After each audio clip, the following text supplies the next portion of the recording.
Nah, itu bakteri gigi itu sama. Itu udah ada penelitiannya. Jadi benar-benar bisa dicari di Google. Emang bener sakit gigi atau akar gigi yang didiemin itu menyebabkan sakit jantung? Banyak banget penelitiannya. Serius. Tapi pasti orang tuh ngebayangin, wah serem nih kalau aku aja ngebayanginnya serem banget. kayak bakal ini, tapi enggak kok. Enggak. Cabut gigi lebih serem ketimbang pasang implan. Percaya deh. 98% keberhasilannya. Sikatnya yang ini deh. Ini masukin ke dalam gusi sedikit. 45 derajat, hempasin. Oh, jadi nggak digosok kayak? Enggak. Jangan kenceng-kenceng. Jangan kenceng-kenceng. Hempasin. Justru ngekikis giginya. Hempasin. Udah selesai hempasin, puter-puter. Halo Akademia, apa kabar semuanya? Selamat datang di podcast TFM with Q Dental Clinic.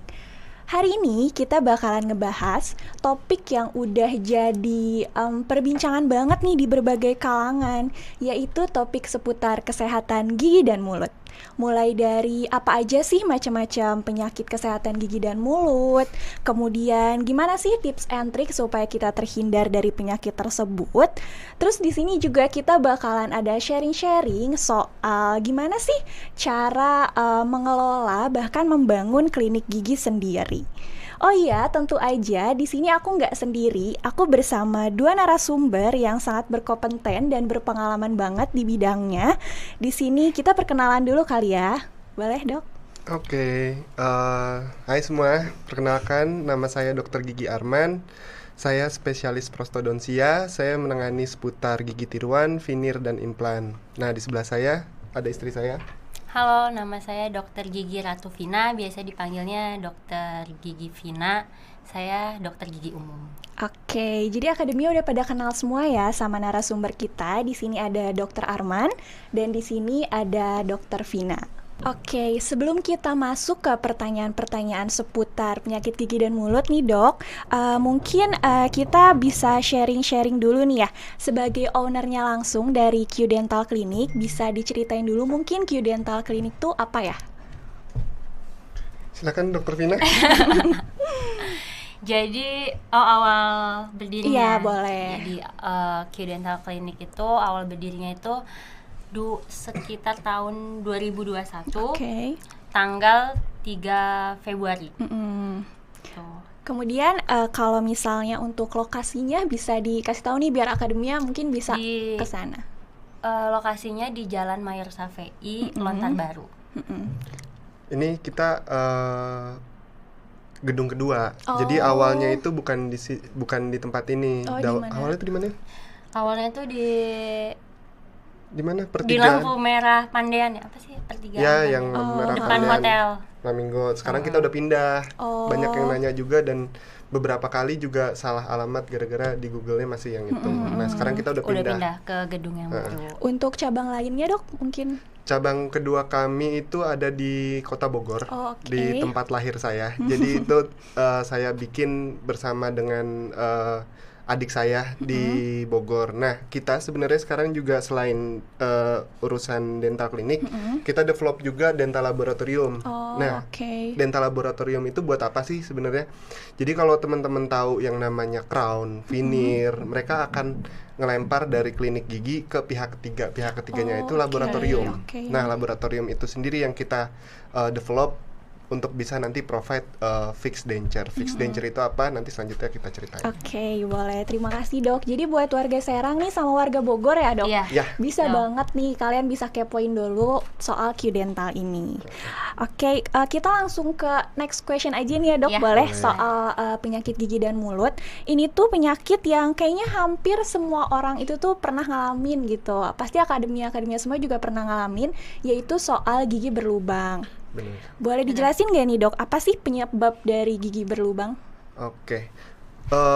Dari penyebabnya sendiri itu sebenarnya banyak masyarakat yang masih tabu soal bakteri pada rongga mulut. Nah, bakteri pada rongga mulut itu sebenarnya bakteri-bakteri yang oportunistik. Apa sih oportunistik? Artinya mereka ini sebenarnya sudah ada di dalam mulut kita, tapi akan bekerja lebih keras atau menjadi jahat lah bakteri-bakteri ini. Pernah dengar bakteri baik, bakteri jahat? Menjadi jahat yang oportunistik. Jadi ada kesempatan nih kita banyak makanan manis. Kan orang masyarakat nih taunya makan manis menyebabkan gigi berlubang. Padahal enggak. Kalau kita menyikat gigi dengan baik, cara menyikat giginya benar, kapan kita menyikat gigi itu mudah-mudahan sih nggak akan terjadi gigi berlubang.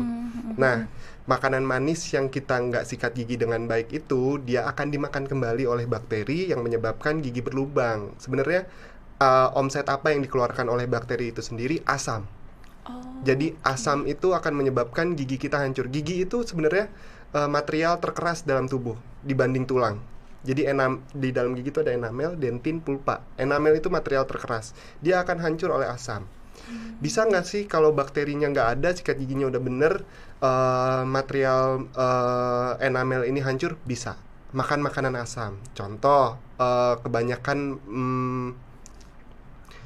kuah empek contohnya deh. Nah, kuah empek itu sifatnya asam. Kebanyakan makanan asam itu menyebabkan degradasi dari matriks gigi itu sendiri. Kayak gitu. Nah, itu yang menyebabkan gigi berlubang. Kalau misalnya kita udah kena nih gigi berlubang, itu tuh penanganannya mending kan biasanya dicabut atau ditambal aja gitu, Dok. Gimana tuh? Parameter dari gigi berlubang itu sendiri macam-macam. Ada yang superficial, ada yang dentin dalam, ada yang sampai kena pulpa. Kalau gigi berlubang yang ditambal itu biasanya yang superficial atau dentin dalam. Nah, kalau superficial sama dentin dalam ini sudah ditambal tapi gigi berlubangnya masih berlanjut, artinya pembersihannya kurang baik sampai ke saraf pulpa, nah itu harus dirawat saluran akar. Perawatan saluran akar itu sendiri keberhasilannya kayak gimana sih? Keberhasilannya tidak ada yang mencapai 100%. Jadi kenapa kita selalu bilang kalau bisa misalnya ada gigi berlubang masih kecil aja itu harus segera ditambal. Nggak apa-apa dok, ini kan nggak ada nih beberapa pasien yang kayak gitu. Nggak apa-apa dok, gigi berlubang saya kan masih kecil, nggak terlalu besar, nggak ada sakit. Gigi berlubang itu tidak akan menyebabkan sakit kalau belum ketemu saraf.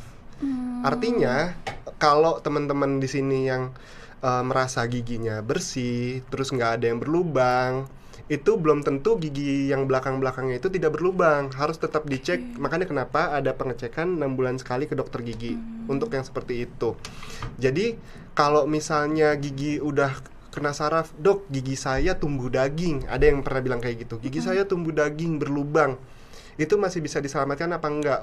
Parameternya kayak gimana? Kita harus ronsen dulu, ada pemeriksaan penunjang, kita lihat dulu dagingnya ini merusak jaringan gigi apa enggak, jaringan giginya kebelah apa enggak. Kalau giginya nggak kebelah dan masih bisa dipertahankan, kita pertahankan. Perawatan saluran akar, build up mahkotanya, kita bikin mahkota dari laboratorium yang tadi kita bentuk mahkotanya. Kapan giginya bisa dicabut, kapan enggak? Ketika giginya sudah terbelah. Bahkan penelitian sekarang pun kalau ada kista giginya apakah harus dicabut? Tidak, belum tentu. Kistanya di bawah 1 cm atau 5 mm masih bisa dirawat saluran akar, kita bikin mahkota. Tapi kalau kistanya sudah menyebar, kista akan berjalan menjadi tumor yang kayak gitu-gitu, itu harus dicabut, diambil sama kista-kistanya sama tumor-tumornya.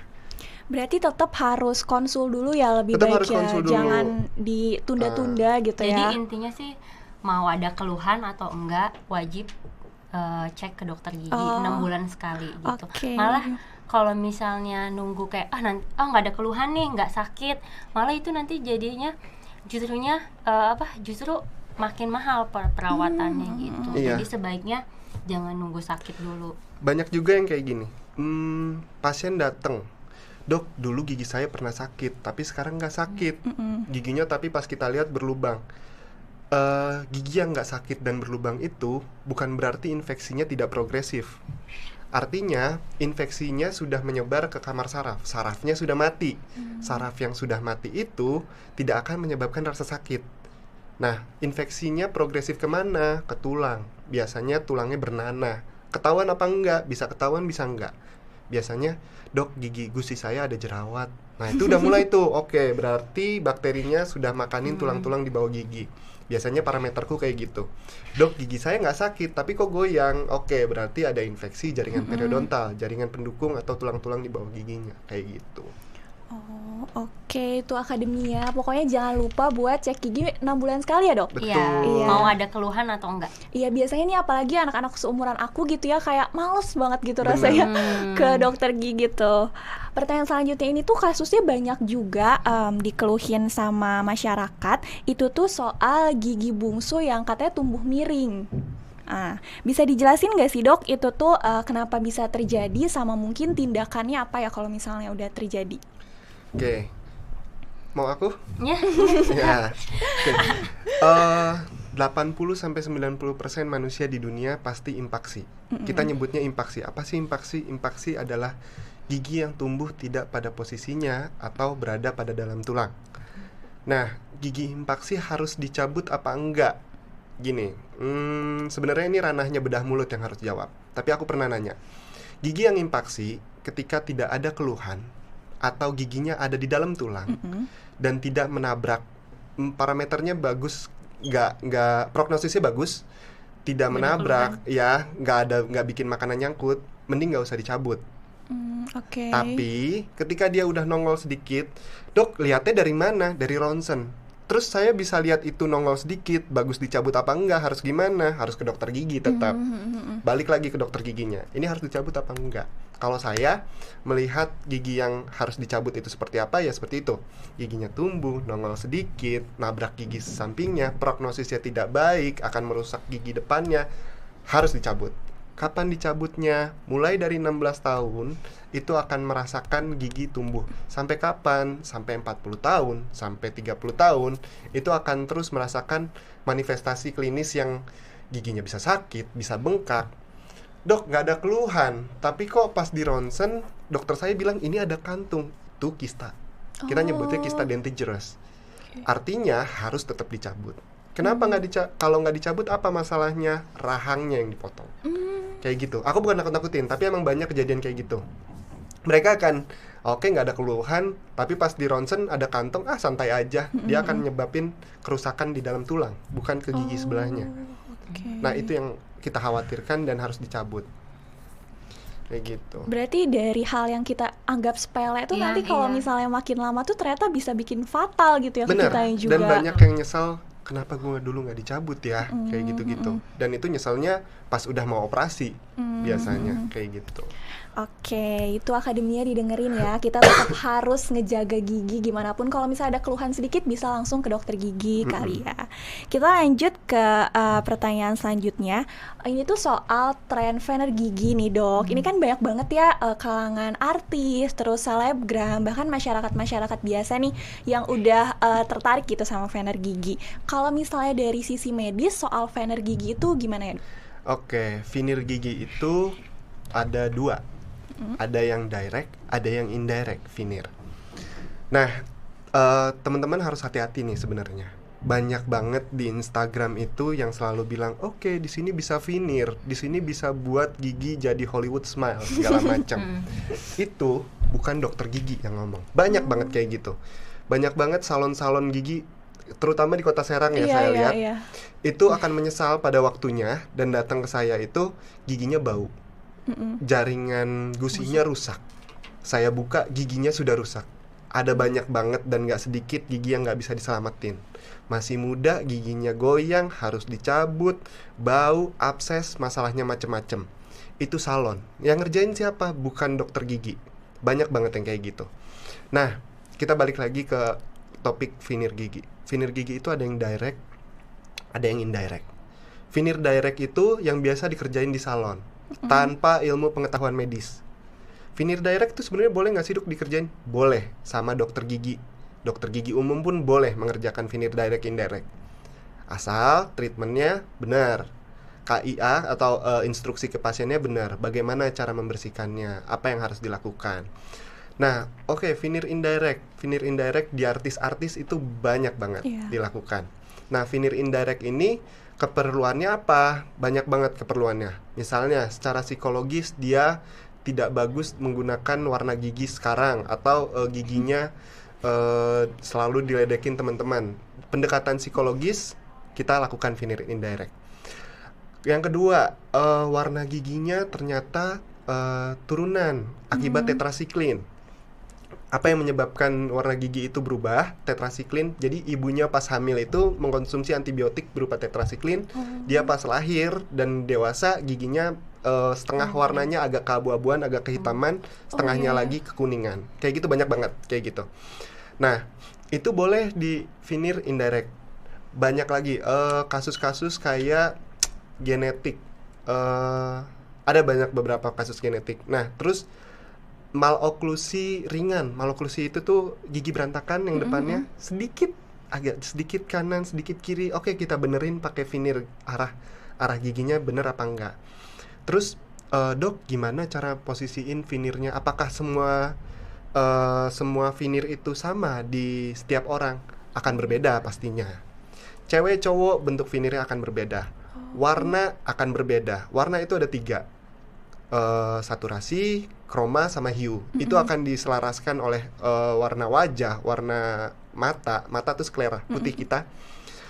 Dok, aku maunya yang natural, aku maunya yang lebih putih. Bisa. Dari mana? Dari sklera mata. Biasanya aku cocokinnya dari sklera mata. Kalau lebih putih dari sklera matanya, dia akan tidak natural di mukanya, di wajahnya, kayak gitu. Bentuknya kalau buat wajahku yang kayak gimana, ada 3 bentuk biasanya. Saya akan mencocokkan sama pola wajahnya. Wajahnya yang kotak, wajahnya yang segitiga atau sedikit oval, itu akan berbeda kecocokannya sama bentuk giginya. Kalau veneer direct, biasanya saya indikasikan untuk kasus-kasus gigi patah di depan. Dok, saya mau cepet, saya nggak mau biaya yang besar. Veneer direct, oke, veneer direct itu artinya saya langsung mengerjakan menggunakan komposit pada waktu satu waktu yang pasien datang, benar. Nah, kalau indirect itu kita akan banyak perhitungannya, golden proportion, bentuk wajah, inklinasi gigi. Terus kita yang tadi saya bilang, pihak ketiga laboratorium, kita akan berdiskusi secara digital. Nah, aku lagi develop itu juga. Jadi kita fully digital, akan mengerjakan veneer direct, implan, gigi tiruan, apapun itu.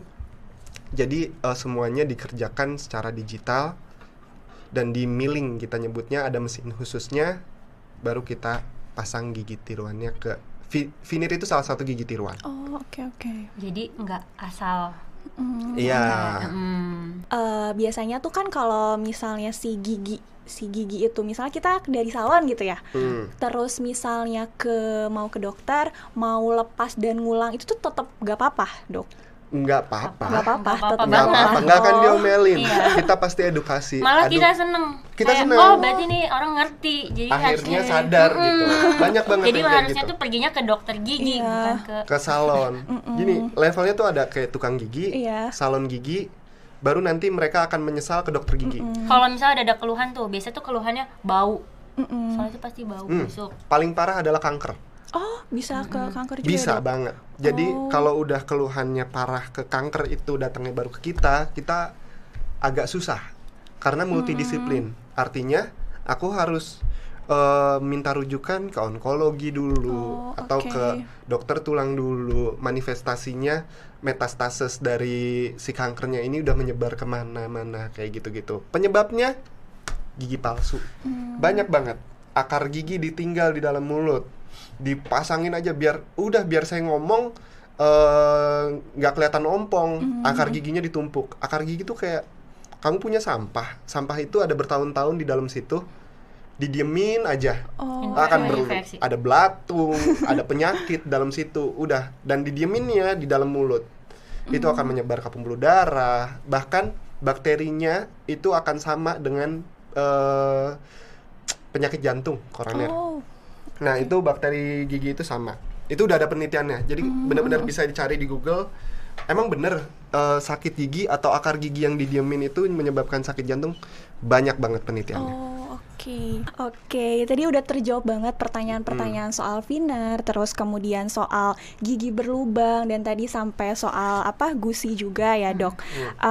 Benar-benar membantu banget, dan akademia semua nih yang nonton wajib banget didengerin, dan mungkin tadi saran-saran dari dokter tuh dicatat gitu ya, buat biar kalau misalnya nanti kalian mau ngelakuin tindakan itu nggak salah tempat gitu ya, dok. Iya. Betul. Banyak banget yang kayak gitu. Oke, untuk pertanyaan selanjutnya, ini tuh masih banyak banget nih, dok, yang bingung soal perbedaan dari gigi palsu sama implan gigi gitu. Mungkin bisa dikasih tahu perbedaannya dan mungkin dijelasin juga manfaatnya, dok. Oke, ini agak panjang, nggak apa-apa ya? Nggak apa-apa. Jadi gigi palsu atau biasa kita di kedokteran gigi itu nyebutnya gigi tiruan, itu ada 2 jenisnya. Ada yang removable sama ada yang fix. removable ya kayak artinya sendiri dia lepasan, yang bisa dilepas pasang kayak lansia, kakek-kakek, nenek-nenek itu biasanya lepas pasang, malam dilepas, terus abis itu kalau mau makan, mau berbicara dipasang lagi. Itu removable. Removable ada banyak, nanti aku jelasin. Nah ada juga yang fix. Fix itu yang nggak bisa dilepas pasang. Veneer itu masuknya fix, dia nggak bisa dilepas pasang. Veneer ada nggak yang bisa dilepas pasang? Ada, tapi tidak aku anjurkan, makanya aku nggak ceritain. Terus ada lagi bridge gigi tiruan jembatan. Kalau teman-teman ngerasa kalian ada yang ompong atau orang tua kalian ada yang ompong, itu aku nih dok malah. Nah, ayo itu bridge. Jadi bridge itu ini gigi di tengah-tengahnya kosong kan, karena ompong. Dia akan dijadiin pegangan. Abutment pegangan, di tengah-tengahnya nanti ada gigi tambahan, gigi tiruannya. Ini jadiin pegangan, ada gigi palsunya, ini pegangan. Itu bridge, 3 unit. Terus fix apa lagi ya? Crown. Crown itu ya anakannya veneer lah ya. Kalau veneer itu hanya laminate, hanya selapis tipis. Crown itu diindikasikan pada pasien-pasien yang giginya sisa. Aku tuh sering banget ngerjain giginya sisa akar. Di Instagramku banyak kasus-kasusnya. Giginya sisa akar, terus dibikin pasaknya dulu jadiin crown. Atau dok giginya patah setengah, kan susah nih kalau mau ditambal dan akan tidak lebih estetik. Jadi dan di crown. lepas-lepas terus jadi benar. Bahannya macam-macam. Ada mulai dari porselen fused to metal, yang paling murah biasanya. Itu general pasti biasanya paling murah itu. Ada yang lithium disilikat, atau teman-teman dokter biasa bilang IMAX, dia lebih cantik lah, lebih estetik. Ada zircon, lebih estetik dan lebih kuat dibandingin lithium disilikat. Indikasinya buat apa-apa, nanti tanya ke dokternya. Dok, indikasinya apa nih buat kasus gigi tiruan kasus saya nih, kayak gitu. Balik removable. Removable itu yang lepas pasang. Artinya teman-teman bisa masang dan lepas itu sendiri dan harus dibersihkan. Removable itu ada apa aja? Ada yang berbahan akrilik sama metal frame. Ini fun fact ya. Di Indonesia itu banyak banget removable yang masih pakai bahan akrilik. Masih pakai bahan fleksi. Fleksi itu dia lentur. Jadi kalau kamu pasang ke gigi itu akan lebih estetik, tidak ada kawatnya. Kalau akrilik itu ada kawatnya. Yang ini lentur. Tapi warnanya kayak gusi. Warnanya kayak gusi pink. Okay. Coba cari deh di Google. Ini kalau bisa ditampilin aku tampilin. Jadi kalau akrilik itu keras. Dia justru diindikasikan buat gigi-gigi kehilangan gigi yang banyak. Di Indonesia dan negara berkembang lainnya banyak banget yang masih pakai ini sebagai perawatan definitif.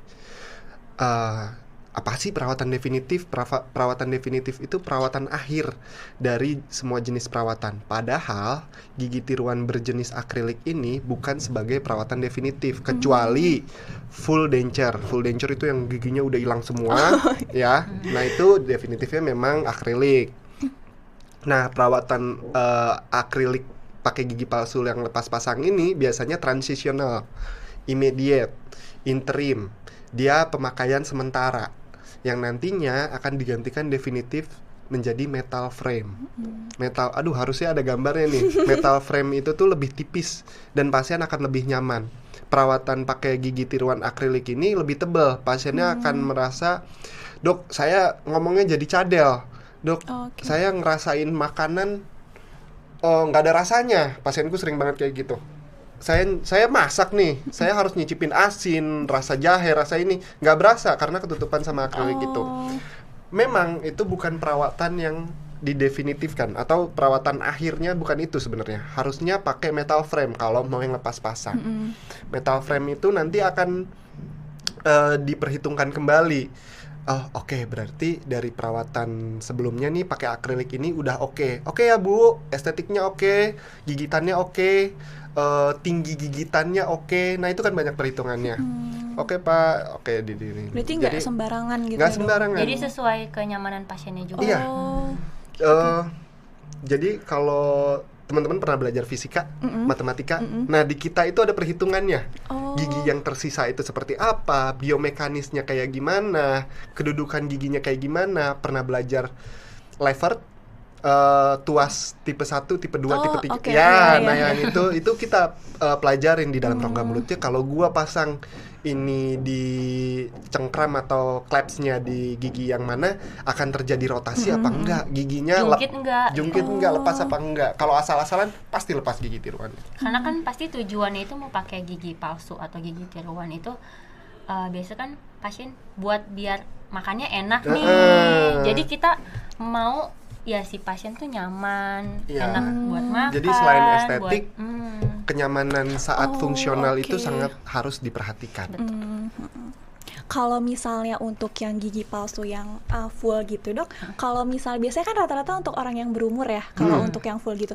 Kalau misalnya untuk yang masih muda, biasanya ada nggak sih dok kasus-kasus yang emang harus full gitu? Ada. Oh ada aja. Jadi kelainan genetik. Jadi nggak semua orang seberuntung kita, giginya lengkap ada semua. Ada yang namanya anodonsia. Anodonsia itu dia memang tidak ada benih giginya dari dia lahir.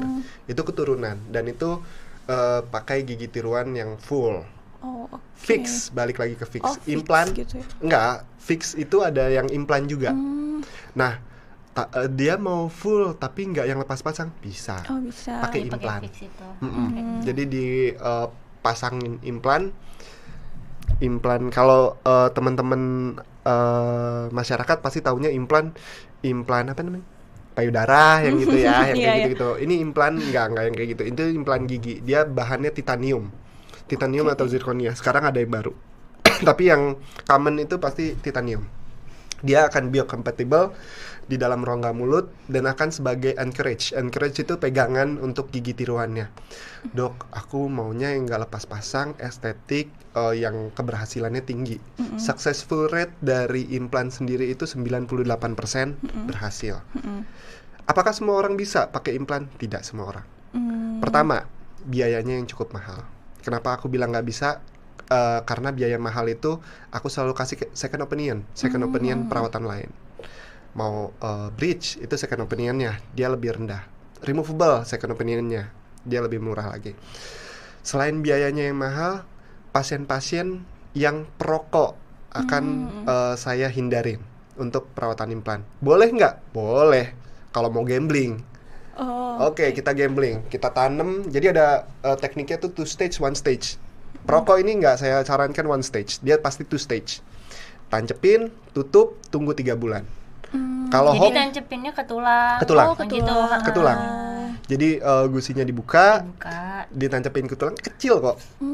Sama cabut gigi, sakitan mana cabut gigi? Oh serius? Iya serius. Tapi pasti orang tuh ngebayangin, wah serem nih kalau aku aja ngebayanginnya serem banget. Kayak bakal ini, tapi enggak kok. Enggak. Cabut gigi lebih serem ketimbang pasang implan.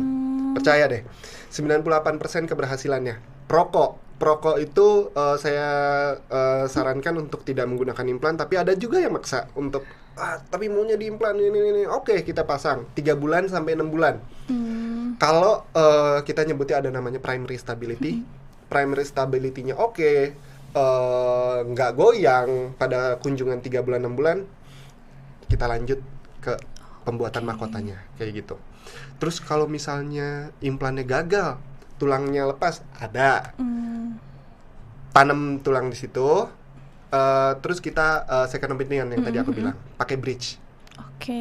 Biasanya biaya-biaya yang tadi udah kan gede tuh, biasanya biaya itu sampai, ini aku kasih harga common ya, 18 sampai 20 jutaan per satu implan. Kalau full per satu gigi. Per satu gigi, kayak gitu. Nah, biayanya kalau udah bayar gimana? Ini biar ada pengetahuan aja. Dia akan dikonvertkan ke biaya selanjutnya, second opinion yang tadi, pakai bridge segala macam. Jadi biasanya nggak ada tambahan biaya untuk pembuatan bridge-nya, gitu. Terus tadi sebenarnya udah perokok udah, sama ini osteoporosis itu tidak saya sarankan. Kenapa tuh dok? Dia penggunaan obat bifosfonat acid deh kalau nggak salah namanya. Nah itu penggunaan obat itu bahkan dari pemberhentiannya aja 10 tahun ke depan masih aktif obatnya. Obatnya masih aktif di dalam tubuh gitu ya. Kita tuh sangat mengharapkan banget untuk perawatan implan itu pembentukan tulangnya, osteointegrasinya kita nyebutnya. Osteointegrasinya tidak terbentuk, fix gagal. Nunggunya berapa lama? 3 sampai 6 bulan. 3-6 bulan prognosisnya buruk, fix gagal. Kayak gitu. Osteointegrasi. Gagalnya berapa persen sih? 2%. Successful rate-nya 98%. 2%-nya itu dari mana kegagalannya? Berdoa. Iya. Ya, jadi balik lagi ke pasien. Cuma 2%. Balik lagi ke pasien. Pasiennya oke, pembersihan selama, jadi tetap disikat gigi. Pembersihannya oke, perawatannya insya Allah bagus. Oke. Menarik banget dan edukatif banget nih dok. Terus aku tuh sempat stalk nih Instagramnya Q Dental Clinic dan Serang. Genzi kan biasanya suka nge-stalk nih dok. Nah aku tuh nemuin bahwa di sana tuh udah tersedia ya kayak fasilitas buat implan, terus kemudian veneer sendiri gitu ya dok. Siapa tahu nih kalian yang emang mau treatment atau yang emang mau ngecek gigi, siapa tuh bisa ketemu dokter Arman langsung dan dokter Vina yang langsung. Konsul dulu. Nah kalau misalnya soal klinik nih ya dok, ada nggak sih plan kedepannya? Tadi kan udah mau bikin lab atau plan untuk kedepannya? Kita fokus develop lab dulu. Terus kita kalau yang Serang sih sebenarnya udah fasilitas tuh udah oke banget. Teman-teman bisa cobain sendiri, datang pengerjaan apapun nggak ada yang nggak bisa dilakuin di kita. Karena semua alat, semua bahan itu semuanya udah oke, dan aku sama dokter Vina maksimalin banget. Nggak ada perawatan yang kita nggak bisa lakuin. Kita harus terintegrasi di dalam sini sama dokter-dokter ahli yang udah biasa melakukan perawatan-perawatan yang biasanya dilakukan. Jadi benar-benar semua dokter yang aku hire itu berpengalaman, sudah terintegrasi dan berkualitas. Insya Allah sih bisa. Kalau mau langsung konsul, maunya konsul spesialis langsung boleh ke aku. Mau ke dokter Vina, monggo ke dokter Vina juga boleh, kayak gitu. Bisa nih ya guys. Kalau misalnya mau kepoin juga bisa banget ya dok. Bisa banget. Aku sering banget ditanya-tanya soal di Instagram tuh nge-DM boleh banget. Jadi konsultasi. Jadi bisa banget ya akademinya semua yang mau stalking dulu, mungkin Instagramnya bisa dicek di @qdentalclinic.serang. Tadi kan kita udah interview dokternya, udah ngebahas pertanyaan-pertanyaan seputar penyakit gigi dan mulut. Kali ini aku mau ngajakin dokter buat main game kecil-kecilan kali ya namanya. Jadi aku bakalan ngajuin dua pilihan. Jadi nanti dokter bisa jawab barengan. Aku hitung 1, 2, 3 dan mungkin nanti bisa dijelasin juga ya alasannya kenapa memilih jawaban yang itu. Oke, siap dokter? Oke. Untuk yang pertama itu pasta gigi dengan fluoride atau non fluoride. 1, 2, 3. Fluoride. Dengan fluoride kan benar. Bareng ya jawabannya sama nih ya akademia. Berarti kompak. Bisa dijelasin dok? Jadi gini. Tapi udah pasti sering ya pasta gigi itu selalu menggunakan fluoride ya. Tadi yang saya jelasin juga, gigi kita punya matriks berupa hidroksiapatit namanya. Tadi lupa dijelasin. Nah, kalau degradasinya ini parameter gigi berlubang tuh kayak gimana sih? Awalnya ada white spotnya dulu. White spot tuh kayak putih-putih gitu. Kalau kalian pernah lihat itu. Nah, kalian bilang jigong. Nah, kalau jigong kan bisa dicolek. Itu plak namanya. Tapi kalau ini dicolek, ini nggak bisa. Nah, itu akan dibersihkan atau diperbaiki oleh fluor. Jadi fluoroapatit. Nah, degradasi pecah itulah yang menyebabkan warna keputihan pada gigi-giginya. Jadi, kenapa saya selalu menyarankan pasta gigi yang berfluoride? Apakah semua orang pasta giginya sama? Tidak. Fluoride itu ada kandungan yang khusus anak-anak ya? Ada ya? Yang khusus anak-anak. Beda. Ini aku kurang tahu karena aku dokter biasanya lansia. Dokter anak bisa aku lempar ke dia. Yang anak-anak itu konsentrasi fluoride-nya. Konsentrasi fluoride-nya itu lebih rendah sama yang dewasa. Kayak gitu. Makanya kenapa semua pasta gigi itu dikhususkan untuk kepentingannya masing-masing. Ada lagi nih ya, fun fact lagi ya.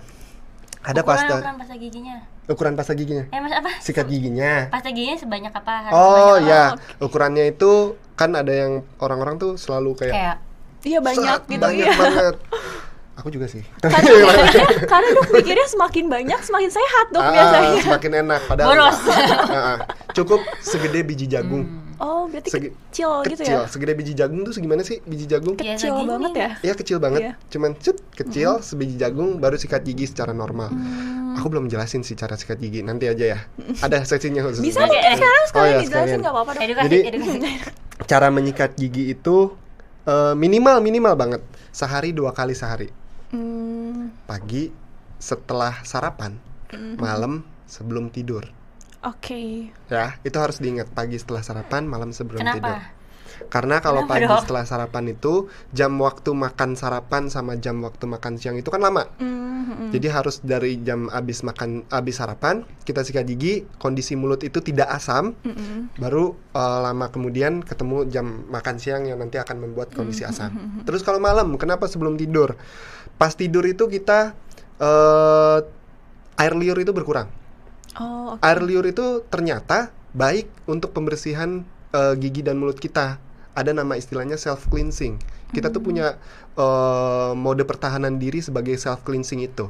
Kalau self cleansing kita pas malam hari tidak ada, akan digantikan proteksinya oleh kita menyikat gigi yang baik dan benar pada malam hari. Terus cara menyikat giginya yang benar kayak gimana sih? Mau jelasin? Cara menyikat gigi yang benar itu ada namanya teknik Bas. Kalau teman-teman bisa lihat di YouTube nanti ada caranya teknik Bas. Tapi ini teknik yang aku kombinasi yang biasa diajarkan di puskesmas. Sikat gigi itu kita bagi mulut kita jadi 4 sisi. Oh, atas 2, bawah 2. Benar. Oke. Oke, kita baginya gini ya. Atas kanan, atas kiri, bawah kiri, bawah kanan. Nah, kan selalu begitu, muter. Atas kanan, atas kiri, bawah kanan. Dari masing-masing 4, jadi ada 4 sisi kan. Masing-masing 4 sisi ini menyikat giginya minimal 30 detik. Oh. Artinya dalam satu mulut 2. Berapa lama? Dalam satu mulut. Kalau satu sisi 30 detik. Satu sisi 30, 120. Kan iya benar. 2 menit. 2 menit. Nah, jadi dalam satu mulut itu 2 menit minimal menyikat gigi. Ya, boleh lebih lama? Boleh. Tapi sikat giginya nggak boleh keras-keras. Cara sikat giginya kayak gimana? Duh, nggak ada sikat gigi. Ceritanya. Nih, ini gigi ya. Cara sikat giginya, ini sikatnya yang ini deh. Ini masukin ke dalam gusi sedikit, 45 derajat, hempasin. Oh, jadi nggak digosok kayak? Enggak. Jangan kencang-kencang. Jangan kencang-kencang. Hempasin. Justru ngekikis giginya. Hempasin. Udah selesai hempasin, puter-puter. Oh, oke. Jadi cara nyikat giginya muter, bukan gosok begini. Kalau gosok kayak bukan gini, maju mundur. kalau gosok kayak gini, dijamin umur 30 tahun itu giginya pada rontok di bagian gusinya. Bagian gusinya turun, benar. Banyak banget yang kayak gitu. Dok, saya masih muda tapi gigi saya kok ngilu. Ini ada lubang di bagian leher giginya, depan leher giginya. Itu karena sikat gigi. Pantes gitu. Biasanya kalau yang sikat giginya kayak gini tuh suka berdarah gitu loh, Dok. Ya, itu rusak. Atau gusi berdarah itu bisa jadi inflamasi karena ada plak atau kalkulus, karang gigi. Nah, itu harus dibersihin 6 bulan sekali. Udah selesai muter-muter kayak gitu, terus bagian gigitan giginya, gigi geraham, gosok. Itu mah biasa. Semua orang sama ya. Terus dalamnya sama, dari gusi empasin ke gigi terus muter, dalam sini juga udah selesai semuanya 2 menit. Langit-langit sama lidah disikat.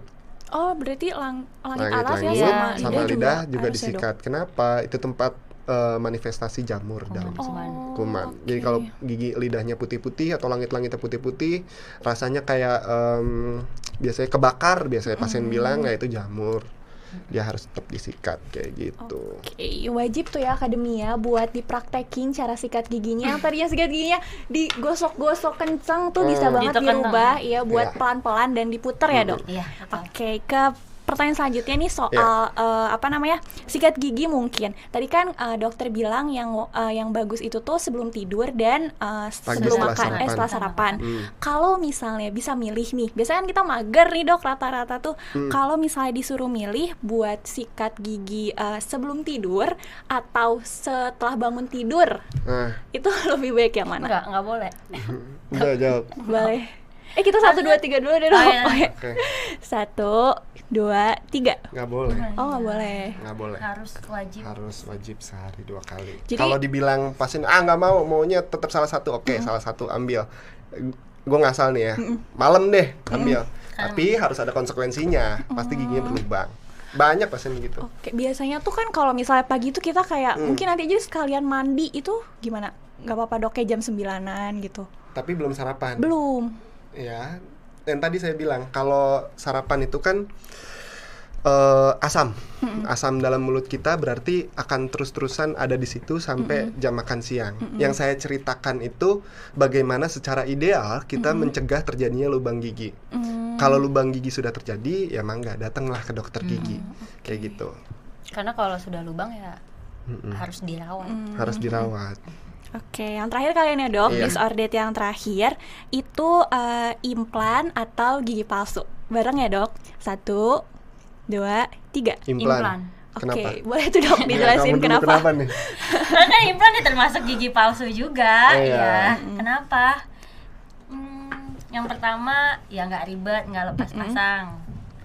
Ya, tapi kan balik lagi tadi yang udah dijelasin sama dokter Arman, tergantung sama keadaan pasiennya itu.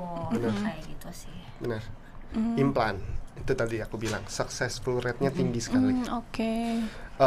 Gigi tetangganya kayak tadi bridge ya, aku ceritain bridge itu gigi tetangganya tuh dikurangin, dikecilin banget, dikecilin untuk jadi pegangan. Tadi nggak aku jelasin ya dikecilinnya ya? Enggak, ya jadi gigi tetangganya tuh dikecilin, artinya jaringan gigi yang sehatnya itu dibuang. Jadi dia buat penyangga gitu kak, misalnya gigi yang bawah 1 hilang, tapi maunya cekat, nggak mau yang lepas pasang. Bridge. Ya namanya itu bridge. Jadi nanti yang kanan kirinya itu dikecilin. Buat penyangga, jadi buat nempelnya gitu. Makanya pasien harus tahu dulu nih, semua perawatan gigi palsu itu punya komitmen masing-masing. Nah, kayak yang bridge itu ya udah berarti harus legowo giginya dikecilin kayak gitu-gitu. Nah, kalau implan ya berarti harus legowo harganya lebih tinggi. Successful rate-nya lebih tinggi. Kenapa pilih implan? Aku lebih suka karena lebih tinggi.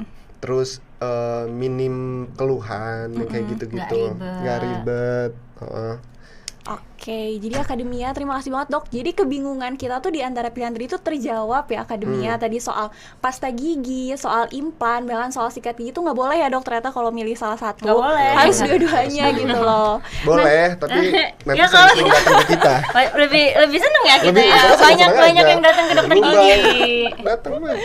Oke, makasih banget dok, insight-nya sangat luar biasa. Nah yang terakhir nih dok, boleh dikasih nggak, ini mungkin tips and trick aja dari dokter nih, gimana sih biar merawat gigi dan mulut gitu, tips and tricknya. Kamu dulu, aku dulu. Oke, pertama banyak minum air putih.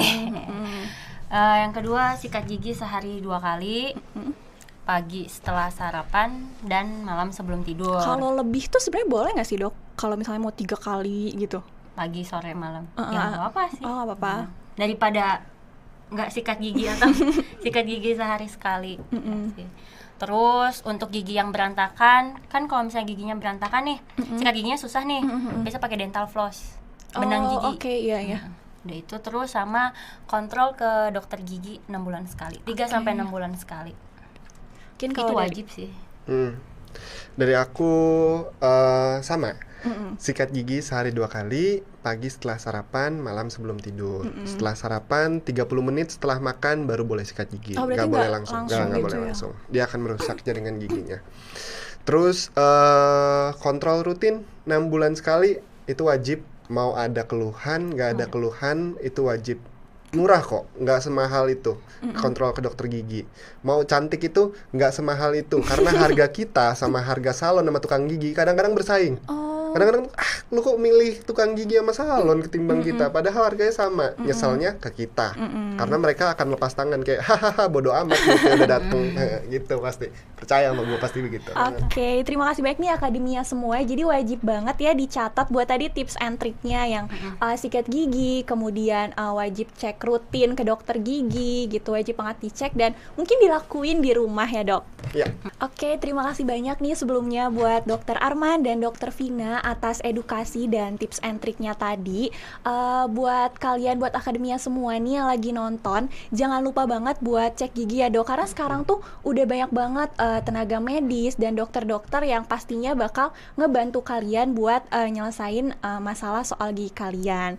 Bisa juga kalian kunjungin ke Q Dental Clinic ya. Di sana pastinya kalian bakal dapat pelayanan yang super duper memuaskan. Di sana ada tenaga medis dan dokter-dokternya juga yang berkompeten ya. Mungkin bisa juga berkesempatan bertemu langsung sama Dokter Arman dan Dokter Vinanya di sana. Buat Gen Z juga nih yang mau stalking dulu, bisa banget di follow Instagramnya Q Dental. Ada 2 ya dok? Iya. Ada qdentalclinic.serang sama qdentalclinic.bogor ya. Iya. Jadi buat warga Serang nih dan warga Bogor bisa banget buat kalau misalnya mau datang langsung gitu, Dok. Instagramku @armanadrian, N-nya double di belakang. Nah, di situ banyak edukasi tentang dokter gigi. Mau foto kita berdua paling banyak. Terus sama mau lihat contoh-contoh benar. kerjaan. Contoh kerjaan. Before afternya tuh Iya. kayak gitu. Di situ banyak. Oke, bisa banget ya guys di follow. Di Instagram klinik juga ada.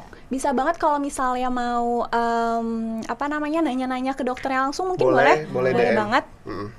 Oke, boleh banget ya guys, jangan lupa di follow, dan tadi tips and triknya juga jangan lupa buat dilakuin di rumah. Nah tapi Akademia, sayang banget nih waktunya kita kayaknya harus udahan nih dok. Mungkin kita harus pamit juga ke Akademia karena waktunya tuh udah habis gitu. Jadi buat Akademia semua jangan lupa buat datang ke Klinik Q Dental Serang yang alamatnya ada di Jalan Mayor Safei nomor 65 Kota Serang. Betul dok? Betul. Untuk jam bukanya dari jam 10 pagi sampai jam 8 malam. Di sana pastinya kalian bakalan ketemu dan dilayanin sama tenaga medis dan dokter yang sangat-sangat berkompeten. Gitu, oke. Buat kalian juga jangan lupa buat follow Instagram Tirta FM, ada di tirta.fm, X atau Twitter kita ada di Tirta FM, dan Spotify kita ada di Tirta FM. Oke, aku selaku host pamit undur diri. Terima kasih. Terima kasih.